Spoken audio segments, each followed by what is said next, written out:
आज का टॉपिक है हमारा गति का पहला नियम, जो क्लास 9 से लिया गया है। टॉपिक स्टार्ट करने से पहले यदि आप हमारे चैनल को पहली बार देख रहे हैं या फिर आप स्टूडेंट हैं तो प्लीज़ सब्सक्राइब कर दीजिए। इस चैनल पे 7वीं से 10वीं तक के साइंस और मैथ से रिलेटेड वीडियो रेगुलर अपलोड होते रहते हैं, जो आपकी पढ़ाई में मददगार साबित हो सकते हैं। तो चलो आज का टॉपिक स्टार्ट करते हैं हम अपना क्या गति की फर्स्ट लॉ ऑफ मोशन।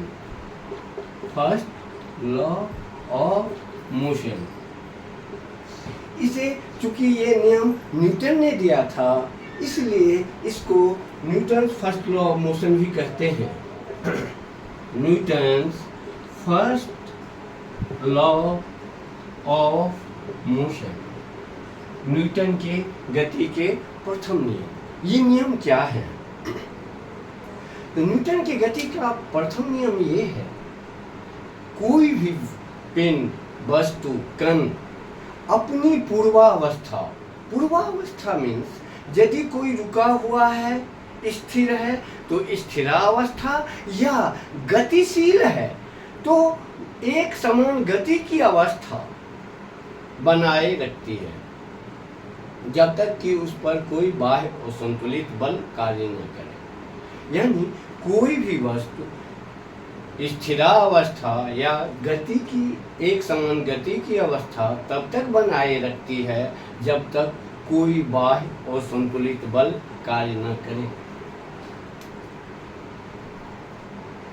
कोई कण अपनी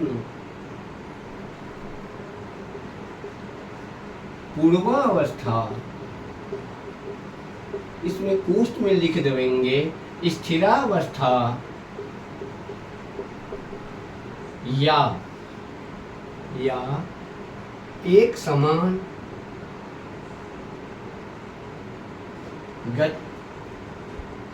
गति की अवस्था, कोष्ठ को बंद कर देंगे, बनाए रखना चाहती है।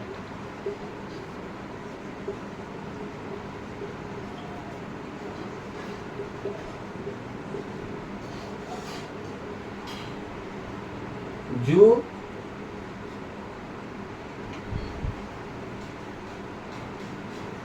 जब तक कोई बाह्य और संतुलित बल कार्य न करें। अब यहाँ पे एक नई चीज आई है, बाह्य और संतुलित। यानी इसका न्यूटन के गति का पहला नियम ये कहता है, यदि हम अस्थिर हैं तो हमेशा अस्थिर रहना चाहते हैं, और यदि गति में हैं तो हमेशा गतिशील रहना चाहते हैं। इस नियम को या इसी चीज को जड़त्व का नियम भी कहते हैं, लॉ ऑफ इनर्शिया। इसे क्या कहते हैं? Law of inertia. किसी भी पिंड में या कण में यह गुण लॉ ऑफ इनर्शिया जो होता है उसके मास के कारण होता है, द्रव्यमान के कारण होता है। अब इस चीज को हम बहुत प्रैक्टिकली, बहुत इजी वे में प्रैक्टिकली आजमा सकते हैं, देख सकते हैं। कहाँ पर? यदि हम कहीं पे जाते हैं, कहीं बस में सफर कर रहे होते हैं, तो गया बस स्टॉप पे बस खड़ी है, हम जाके बैठ गए।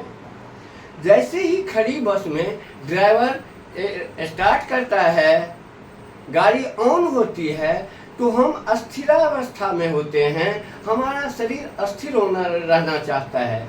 जैसे ही गाड़ी बस स्टार्ट होती है, हमारा पीछे का जो हिस्सा, नीचे का हिस्सा, पैर गति में आ जाता है, जबकि ऊपर का हिस्सा स्थिरावस्था में रहना चाहता है। और इसलिए जैसे ही बस चलती है हम पीछे की ओर झुक जाते हैं। इसी तरह से जब बस गतिशील रहती है, गति में रहती है, हमारा शरीर उसी गति से गतिशील रहना चाहता है। और जब कभी ड्राइवर किसी कारणवश ब्रेक मारता है तो क्या होती है, हमारे नीचे का शरीर ब्रेक लगने के साथ ही रुक जाता है, जबकि ऊपर का शरीर आगे गतिशील रहना चाहता है और हम आगे की तरफ झुक जाते हैं और कई बार सामने वाले सीट लोहे डंडे में लग के चोट भी लग जाती है, सर भी फट जाते हैं, कई दुर्घटना भी हो जाती है। और इन्हीं सुरक्षा से बचने के लिए हर गाड़ी में सीट बेल्ट बांधा जाता है, ताकि ड्राइवर यदि अचानक ब्रेक भी मारे तो उससे पैसेंजर को कोई खतरा ना हो, दिक्कत ना हो। किसी का यह गुण जड़त्व के कारण आता है, इसलिए इस नियम न्यूटन गति के प्रथम नियम को जड़त्व का नियम भी कहते हैं। अब न्यूटन के गति के प्रथम नियम से ही बल की परिभाषा निकलती है। बल की परिभाषा क्यों निकलती है, यहाँ पे देखिए लिखा हुआ है क्या, कोई कण अपना अवस्था स्थिर अवस्था या एक समान अवस्था गति की अवस्था तब तक बनाए रखता है जब तक कोई बाह्य असंतुलित बल कार्य न करे। इसका मतलब है यहाँ से बल क्या है, जो इसकी वस्तु की अवस्था में परिवर्तन ला दे। लेकिन इस बल को समझने के लिए एक बहुत बड़ा पत्थर है 500 केजी का, इसको हम यदि बल लगाते हैं अकेला, ये पत्थर थोड़ा सा भी नहीं हिलता। तो इस बल को जहां तक बल लगाते हैं और इस पर कोई प्रभाव नहीं पड़ता, वही यदि हम 50 आदमी लेके इकट्ठा इस पत्थर पर बल लगाते हैं तो ये पत्थर सरकना शुरू कर देता है। तो जब तक ये बल लगता रहा, 10 आदमी मिलके इस पत्थर पे बल लगाया, पत्थर नहीं हिला, इसका मतलब जिस बल को वो बैलेंस कर लेता है उसकी अवस्था में कोई चेंजिंग नहीं होती है, ऐसे बल को संतुलित बल कहते हैं, बैलेंस फोर्स। जो वो बल जिसको वो जड़त्व के कारण, अपने जड़त्व वाले गुण के कारण उसको बैलेंस कर लेता है और उसकी अवस्था में परिवर्तन नहीं होती, ऐसे बल को संतुलित बल कहते हैं। और ये बल बढ़ाते बढ़ाते यदि बढ़ाते जाते हैं, 10 से 12, 15, 20, 25 आदमी, एक लिमिट के बाद जब इस पे बल लगता है तो ये स्थिर अवस्था से ये हिलना डुलना मूवमेंट में आ जाता है। जैसे ही इसकी स्थिर अवस्था से गति में आ गया, इसके उस बल को अनबैलेंस फोर्स कहते हैं, जिससे जो वस्तुओं की अवस्था में परिवर्तन ला दे। बल लगाकर हम वस्तु को की अवस्था में परिवर्तन ला सकते हैं, दिशा में परिवर्तन ला सकते हैं, चलती हुई गाड़ी को रोक सकते हैं, रुकी हुई गाड़ी को चलना प्रारंभ कर देते हैं। अब इस चीजों को यानी न्यूटन गति के पहले ही नियम में न्यूटन की बल का परिभाषा मिलता है, दूसरे नियम से बल की माप निकलती है और तीसरे नियम से संवेग संरक्षण का सिद्धांत निकलता है।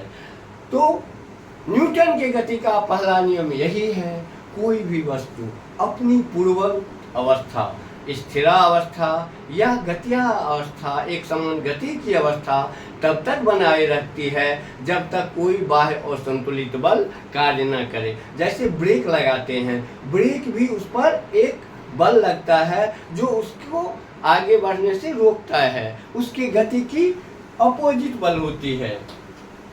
उसके बाद इस चीजों पे गैलीलियो ने भी एक प्रयोग किया था और इससे ही न्यूटन के गति के पहले ही नियम से बल की परिभाषा निकलती है और बल को हम इस तरह परिभाषित करते हैं, बल या फोर्स,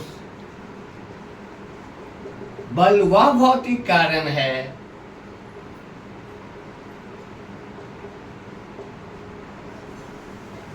कारक है जो किसी वस्तु पर लगकर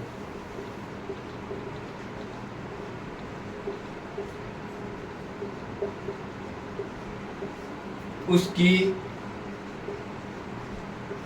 अवस्था में परिवर्तन ला दे या लाने की चेष्टा करे।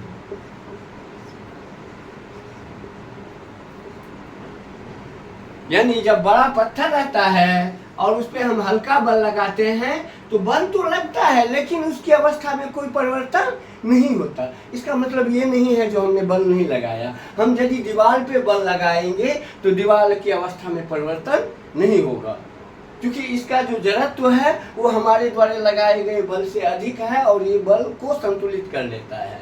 जब वो बल इसकी अवस्था में परिवर्तन ला देता है, इसीलिए बल की परिभाषा में दोनों चीज लिखते हैं, या तो अवस्था में परिवर्तन ला दे या लाने की चेष्टा करे। दोनों ही स्टेज में बल ही लगता है। और बल को दो तरह के बल कहते हैं, संतुलित बल और असंतुलित बल।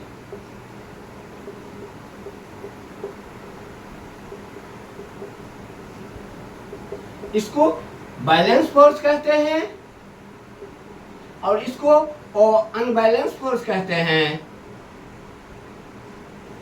बैलेंस फोर्स क्या होता है? जब हम बल लगाते हैं और इसकी अवस्था में, पिंड की अवस्था में या वस्तु की अवस्था में परिवर्तन नहीं होता, तो ऐसे बल को संतुलित बल कहते हैं। और जब ऐसा बल लगता है जो इसकी अवस्था में परिवर्तन ला देता है, तो उसे हम असंतुलित बल कहते हैं।